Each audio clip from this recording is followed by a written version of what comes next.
Pessoal, como a gente chamou atenção aqui, algumas das adaptações fisiológicas do organismo materno, elas resultam da síntese de hormônios. E é nesse contexto aqui que a endocrinologia da gestação se reveste de importância. Quando a gente fala em endocrinologia, a gente sempre tem dúvidas. Por quê? Porque se trata de um termo árduo. Pensando nisso, a gente vai tentar aqui chamar atenção para os aspectos mais importantes. Então, entendam vocês que a unidade tecido-afeto-placentária, ela produz substâncias que são necessárias para quê? Para o adequado amadurecimento fetal, bem como para o preparo da vida extrauterina. Então, entendam vocês que essas adaptações, elas têm o objetivo de garantir esse desenvolvimento fetal adequado, de preparar a gestante para o parto e de prepará-la para a lactação. Nesse contexto, é importante termos em mente que essa unidade aí, tecido-afeto-placentária, ela tem o objetivo, então, de garantir o adequado desenvolvimento fetal e esse preparo aí para o parto e para a lactação. E nesse contexto, essa produção de esteroides, o que ela faz? Ela faz um fluxo unidirecional de nutrientes da mãe para o feto. Então, isso garante, a princípio, um adequado desenvolvimento fetal. E se a gente tem um ambiente favorável para esse desenvolvimento fetal, a gente vai ter o quê? Um preparo adequado tanto para o parto quanto para a lactação. Então, essa unidade tecido-afeto-placentária, ela é imprescindível para esse adequado desenvolvimento da gravidez. Beleza? Então, nesse contexto aí, o que é importante? Quando a gente pensa em endocrinologia da gestação, a gente pode dividi-la em duas fases. Em uma fase ovariana e uma fase placentária. Quando a gente pensa na fase ovariana, a gente tem que lembrar de quem? Do chamado corpo amarelo. E lembrar que o ovário aí no corpo amarelo, ele vai ser o responsável pela produção dos esteroides nas primeiras 8 a 9 semanas. Estimulado por quem? Estimulado pelo beta-HCG. A gente discutiu isso um pouquinho na aula de diagnóstico de gravidez, mas a gente agora vai aprofundar isso. Então, a primeira fase ovariana, ela persiste aí nas primeiras 8, 9 semanas, através do corpo amarelo, sintetizando esses esteroides. Beleza? A partir de 8, 9 semanas, quem é que assume isso? Quem assume isso é a placenta. Então, é por isso que a gente diz que a endocrinologia da gestação ela pode ser didaticamente dividida em duas fases. A fase ovariana, até 8 a 9 semanas, e a partir das 8 a 9 semanas, a placenta aí assumindo a sua função de produção dos esteroides. Beleza? Estrogênio e progesterona. Vamos dissecar um pouquinho mais. O que é importante a gente ter em mente? Que essa unidade tecido materno feto placentária é aquela coisa que a gente falou que é imprescindível em termos de produção hormonal para esse desenvolvimento adequado do feto, muitas das vezes requer substâncias que são produzidas pela mãe, como por exemplo para a síntese da progesterona, ou então precursores fetais, como por exemplo para a síntese dos estrogênios.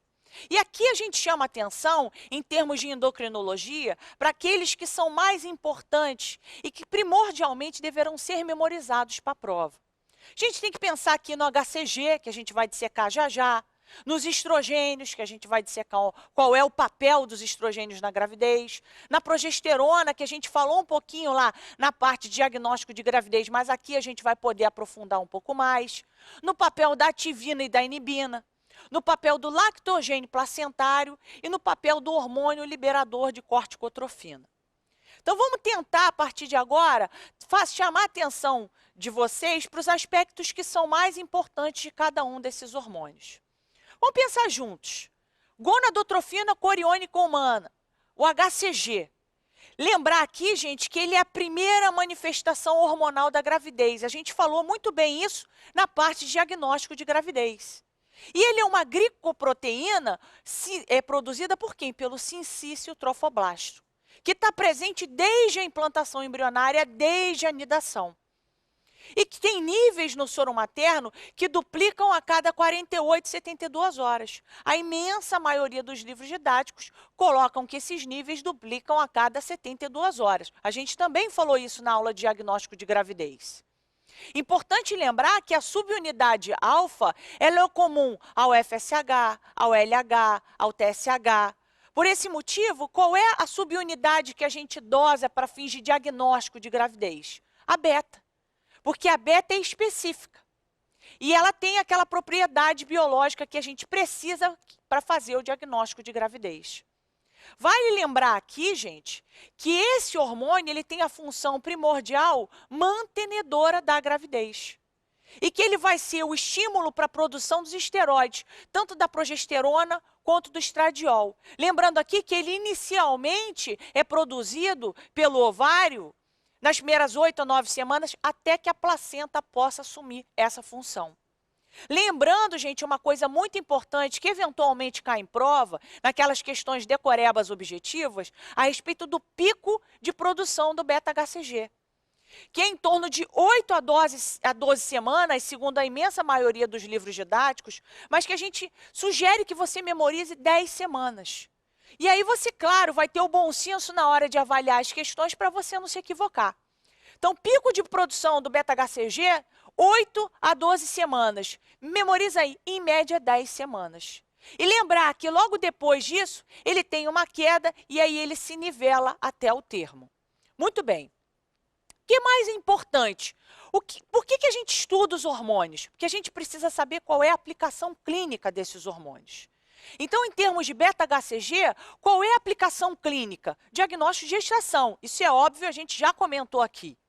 Outra coisa importante é a avaliação da viabilidade ovular nos casos de abortamento. Então, a gente, às vezes, precisa saber, não, o beta está caindo, isso sugere para a gente um quadro de abortamento em curso. Então, a gente vai ter uma aula sobre abortamento para poder dissecar isso, mas é importante que vocês entendam que essa é uma das implicações clínicas do beta-HCG. Assim como no diagnóstico e no acompanhamento da gravidez ectópica. Como a gente mencionou, tem aquele chamado limite discriminatório do beta-HCG, em que a gente tem uma dosagem de beta-HCG em que formalmente a gente tem que achar o saco gestacional e, porventura, outras estruturas que fazem parte de uma gravidez inicial dentro do útero. Se a gente vê um beta crescente e não encontra essas estruturas, por exemplo, o saco gestacional, ou a vesícula vitelínica, ou até mesmo o eco embrionário, a gente tem que aventar a possibilidade da paciente estar com uma gestação ectópica. E é claro que eu tenho que lembrar também da chamada doença trofoblástica gestacional, que também vai ser tema de uma outra aula nossa. Então, entendam. O beta-HCG, ele tem várias aplicações clínicas que vão desde o diagnóstico de uma gravidez evolutiva normal até para aqueles quadros de uma gravidez que tem alguma intercorrência, seja ela uma prenese ectópica, seja ela uma doença trofoblástica gestacional ou até mesmo uma gravidez que não evolui até o termo nos chamados abortamentos. Perfeito isso? Muito bem. Agora que a gente já chamou atenção sobre o que era mais importante em termos do HCG, a gente tem que falar um pouquinho da progesterona. Lembrar, gente, que a progesterona, nas primeiras 8, 9 semanas, a sua maior fonte vem da onde? Do corpo amarelo. Vem da fase ovariana da endocrinologia da gestação. E é produzido pela placenta pela metabolização do colesterol materno. Lembra que a gente falou que a produção de progesterona depende de algumas substâncias que são produzidas pela mãe? Então, ela depende exatamente dessa metabolização do colesterol materno. Vale lembrar que ela aumenta progressivamente com a evolução da gravidez e que o pico máximo é de 300 microgramas por dia, poucas semanas antes do parto. Aí você vai se perguntar assim, mas vem cá, eu preciso saber esse pico máximo? É importante dizer que ele diretamente não foi abordado em provas ainda, mas como as bancas eventualmente resolvem pegar alguns aspectos numéricos que são de difíceis memorização, a gente optou por trazer aqui para você levar a título de bagagem teórica. Então, em termos de progesterona, pessoal, o que é importante? É o que a gente acabou de falar. Agora, lembrar que o estrogênio ele também tem um papel imprescindível na endocrinologia da gestação. E lembrar que a produção dele aumenta cerca de 1000 vezes. Lembrando aqui que a maior parte do estrogênio placentário é o estriol. E que essa concentração do estriol plasmático tem um pico máximo entre a 31ª e a 36ª semana de gravidez. Isso eventualmente cai nas provas de residência, nas questões objetivas, perguntando, pedindo para você assinalar qual é a correta, qual é a incorreta. Então, é uma informação aqui que vale a pena você ter uma noção. E vale lembrar que ele é produzido pela metabolização do sulfato de dehidroepiandrosterona. Lembrar que isso aí é um precursor fetal que entra o quê? Na produção do estrogênio, beleza? Agora, é claro que é importante a gente chamar a atenção aqui para a importância do estrogênio na gestação. A gente já sabe que a progesterona ela tem aquela função na manutenção da gravidez. Agora, o estrogênio ele tem várias outras implicações.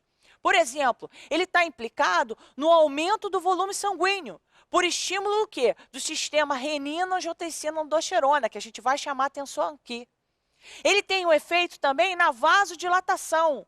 Logo, se ele vasodilata, ele facilita o quê? O fluxo sanguíneo útero-placentário, que vai garantir o quê? O determinado aporte de nutrientes e de oxigênio para o adequado desenvolvimento fetal. Além disso, ele promove um estímulo à contratilidade miocárdica, que é necessário o quê? Para o aumento do débito cardíaco na gravidez, que a gente vai chamar atenção aqui mais adiante.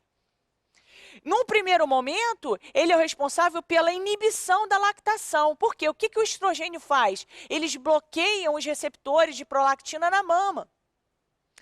Além disso, eles são importantes na síntese hepática de proteínas transportadoras de esteroide, da SHBG.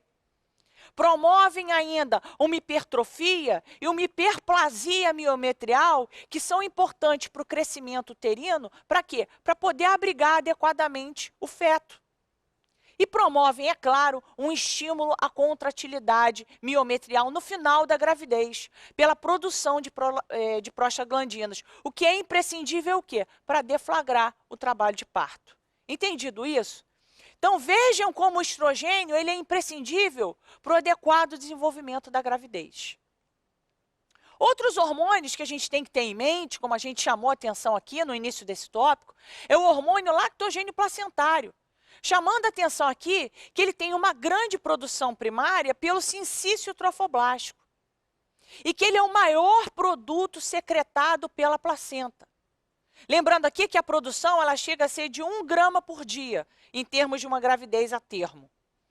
Tem uma grande função metabólica. Qual é a função metabólica? Ele aumenta a lipólise e a proteólise da mãe. Isso eventualmente cai em prova, então é uma informação que merece ser memorizada. A gente tem também, por essas ações, um aumento dos níveis sanguíneos de glicose. E vale lembrar aqui que o hormônio lactogênio placentário ele é um antagonista da insulina. Ou seja, ele promove o quê? Uma resistência periférica à insulina. Então, gente, todas essas ações aí promovem o quê? Uma fonte adicional de glicose e aminoácidos para serem transportados para o feto. Então, um aporte de nutrientes adequado para esse desenvolvimento fetal. Beleza? Outra coisa que é importante é o hormônio liberador de corticotrofina, o chamado CRH. Lembrar, gente, que ele é o responsável pela liberação de ACTH no sincício trofoblástico. E como é que esse hormônio atua? Ele atua no estímulo à produção do cortisol, pelo eixo hipófise adrenal fetal. E aí, qual é o papel desse hormônio? Ele vai fazer o quê? A preparação para a vida extrauterina e a produção de prostaglandinas que vão ser importantes lá na ocasião para deflagrar o trabalho de parto. Vale dizer aqui, gente, que esse hormônio ele tem uma ação vasodilatadora 50 vezes mais potente que a prostaciclina, que é mediada pelo óxido nítrico. Então, entendam vocês o seguinte, qual é a ação primordial que a gente pode resumir aqui em termos de hormônio liberador da corticotrofina? O amadurecimento fetal e vasodilatador. Entendido isso? Então, entendam vocês que outros hormônios importantes também são a ativina e inibina, raramente cobradas em prova, mas a gente optou por trazer aqui. Chamar a atenção que são glicoproteínas constituídas por subunidades alfa, que são produzidas pelo citrofobblasto, e betas pelo sincício trofoblasto. Lembrar que a concentração da ativina, ela aumenta significativamente após a 20ª semana de gravidez. E que isso aí, gente, é um estímulo à síntese de prostaglandinas, que vai ter... Qual é a ação? Toda vez que a gente tem um aumento da síntese de prostaglandina, qual é a ação que a gente vai ter esperada? É um papel no início, na deflagração do trabalho de parto. Lembrar que a ativina, gente, ela potencializa a estimulação do HCG pelo GNRH. E qual é o papel da inibina? Ela reduz a estimulação do HCG pelo GNRH. Então, todo esse equilíbrio hormonal é imprescindível para quê? Para o adequado desenvolvimento fetal, para o adequado amadurecimento fetal e para o preparo do feto para a vida extrauterina.